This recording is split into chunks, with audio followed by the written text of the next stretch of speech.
Marathi story अकल्पित भाग दुसरा। सचिन वैतागला, त्याला कळेना की बाबा असे का वागताय। म्हणाला, बाबा अहो तुम्ही काय बोलत आहात ते तुम्हाला तरी कळलंय का?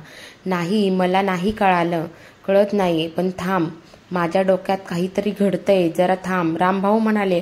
हॉलमध्ये विचित्र शांतता पसरली। नर्मदा रडायला थांबली, लगेच रामभाऊंकडे पाहू लागली।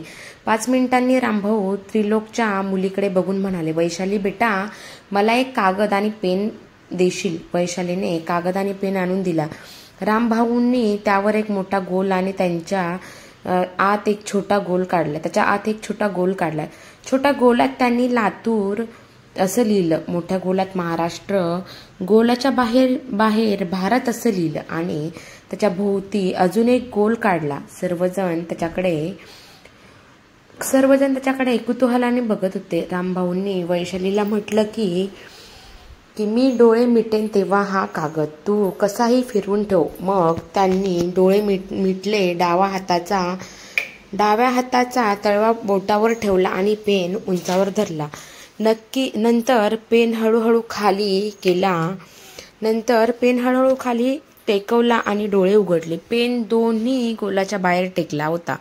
त्रिलोक, रामभाऊ म्हणाले की पेन दोन्ही गोलाच्या बाहेर म्हणजे भारत असं लिहिलेल्या जागेत टेकला आहे। याचा अर्थ परेश महाराष्ट्राच्या बाहेर आहे, पण भारतातच आहे, भारताच्या बाहेर नाही। आता मला जर कोणी भारताचा नकाशा आणून दिला तर परेश नेमकं कुठे आहे ते समजू शकेल। सोमनाथ भाई बोलले, अरे रामभाऊ, તમે શું કહો છે जणू तू તમે શું કહે છો? तुम्ही जे म्हणत आहात तसं काही घडत नाही। We are living in 21st century. आम्ही याच्यावर कसा विश्वास ठेवायचा? रितेश मानसशास्त्राचा प्रोफेसर होता, तो मध्येच बोलला। तो म्हणाला की पापा, आमच्या शास्त्रात अशा अनेक घटना माझ्या वाचनात आल्या आहे। या गोष्टीवर विश्वास ठेवणं कठीण झालं आहे, पण परेशसाठी जर आपण थोडा वेळ आजोबांवर विश्वास ठेवला तर बघूया किती सत्य आहे ते।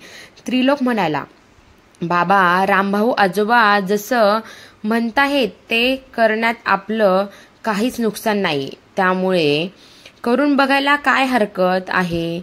आजोबा 5 मिनिटं थांबा, मी गुगलवरून नकाशा काढून आणतो। नकाशा आणल्यावर रामभाऊंनी तीच प्रोसिजर पुन्हा केली आणि यावेळी पेन वापीहून सुरतला जाणाऱ्या NH48 वर पडली। कोणालाच काही सांगण्याची गरज पडली नव्हती। आतापर्यंत सर्वांनाच नकाशावरून काय अर्थ काढायचा हे कळून चुकलं होतं। त्रिलोकने त्या पॉइंटच्या आसपासचा नकाशा मोठा करून आणला। यावेळी पेन बागवड टोल नाक्याच्या जवळ टेकली, पण यावेळी पेनचा हात थरथरत होता। रामभाऊ म्हणाले की परेश एका गाडीत आहे आणि ती गाडी टोल नाक्याच्या जवळ आहे। हात थरथरतो आहे याचा अर्थ गाडी प्रवास करते आहे। हा रस्ता सुरतला जातो आहे, म्हणजे परेशला सुरतला घेऊन चालले आहेत। हे सगळं जाणीवेच्या पलीकडे होतं। सर्वजण अवाक होऊन रामभाऊंकडे बघत राहिले। थोड्या वेळाने रितेश बोलला, आपण यांना घेऊन पोलिसांकडे जाऊ आणि त्यांना सांगू की काही करा आणि परेशला सोडवा। सोमनाथ भाईंना पण हा मुद्दा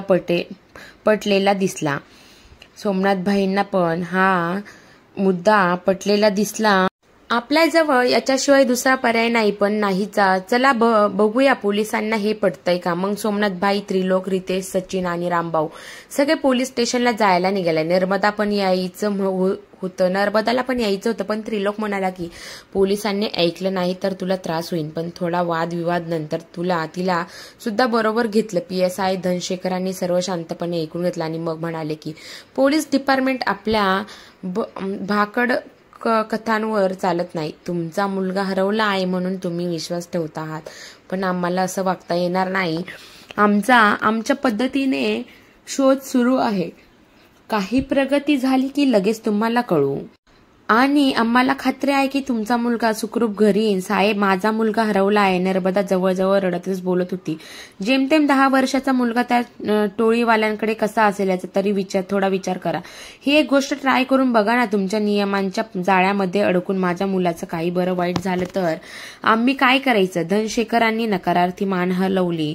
शक्य नाही म्हणाले आणि मग शेजारी उभा असलेल्या शिपायांकडे वळून म्हणाले की काय वेळेवर काय बरोबर आहे. इतका वेळ मूक दर्शन असणाऱ्या वेळेकरांना कंठ फुटला. साहेब, माझ्या मेहुण्याचा फोटो माझ्याजवळ आहे. तो आता या क्षणी कुठे आहे ते पण मला माहित आहे. त्याचा फोटो यांना दाखवू. जर यांनी त्याचा ठाव ठिकाणा बरोबर सांगितलं तर पुढचा विचार करू, नाहीतर हे लोक पण आग्रह धरणार नाहीत. धनशेखर साहेब कुटुंब वत्सल्य होते, मनाने वाईट नव्हते. त्यांना ही कल्पना पटली. थोडा विचार कार्टून म्हणाला, ओके मेहता साहेब, आपण हे ट्राय करून, पण हा प्रयोग फसला तर तुम्ही शांतपणे घरी जायचं. कबूल? कबूल, सगळे एक सुरात म्हणाले. त्रिलोकने बरोबर कागद पेन आणि नकाशा आणलाच होता. तो रामभाऊंना म्हणाला की हे एकदा वापरलेले साहित्य वापरता येईल का? रामभाऊंनी मान डोलावले आणि त्यांनी धनशेखर साहेबांच्या टेबलावर मांडामांड करायला सुरुवात केली.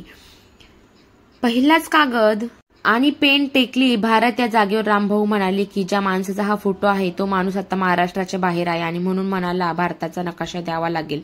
धनशेखर साहेबांनी शिपायांकडे पाहिलं आणि डोळ्यांनीच विचारलं, साहेब, प्रयोग फेल गेला. माझा मेहुणा महाराष्ट्राच्या बाहेर गेलेला नाही. वेळेकर म्हणाले. रामभाऊंनी लगेच उत्तर दिलं की जरा थांबा, माझा प्रयोग पूर्ण होऊ द्या आणि मग आपण यावर बोलू. त्रिलोकने भारताचा नकाशा ठेवला आणि या वेळेला पेन कोंटिलिकेश्वर मंदिराच्या बिंदूवर टेकली. साहेब, हा माणूस कोंटिलिकेश्वराच्या दर्शनाला गेला असावा बहुतेक आणि मंदिर हे कर्नाटक आहे हे आपण सर्वांना माहीतच आहे. जरा फोन करून विचारता का? रामभाऊ म्हणाले. धनशेखर साहेबांनी शिपायाकडे पाहून म्हटलं, वेळेवर फोन लावा, स्पीकरवर टाका. वेळेकरांनी फोन लावला. असे, सुभाष, कुठे आहेस तू? मी इथे कोंटिलिकेश्वरांच्या दर्शनाला आलो आहे. का? हो भाऊजी, काय झालं? सर्व ठीक आहे ना? वेळेकरांचा मेहुणा. हो, सगळं ठीक आहे. असाच फोन केला होता. बरं, ठेवतो. वेळेकर सर्वांचे चेहरे एकदम उजळले. नर्मदाला तर अत्यंत आनंद झालेला दिसत होता. त्यांनी आता खात्रीच पटली की त्यांचा परेश लवकरच त्यांच्या खुशीत असणार म्हणून. साहेब, मी सकाळी करून निघालो तेव्हा मेहुणा आणि बहीण घरीच होती आणि कुठे जाण्याचा काहीच प्रोग्राम नव्हता. सॉरी साहेब. वेळेकर. असे, ठीक आहे. वेळेकर, इतकं मनाला लावून घेऊ नका. धनशेखर साहेब म्हणाले.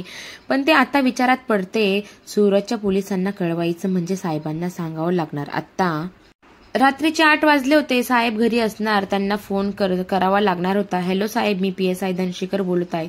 एक मुलगा परेश मेहता 3 दिवसापूर्वी हरवला आहे. तुम्हाला अपडेट दिलं होतं काल. त्याचा ठाव ठिकाणा मिळाला आहे. सुरतच्या आसपास त्याची लोकेशन मिळाली आहे. सुरतच्या पोलिसांना कळवून त्यांची मदत द्यावी लागणार आहे. साहेब, खबर पक्की आहे? साहेब, हो साहेब. धनशेखर, मग तातडीने हालचाल करा. सुरत पोलिसांशी बोला आणि तुम्ही पण लगेच सुरतला निघा.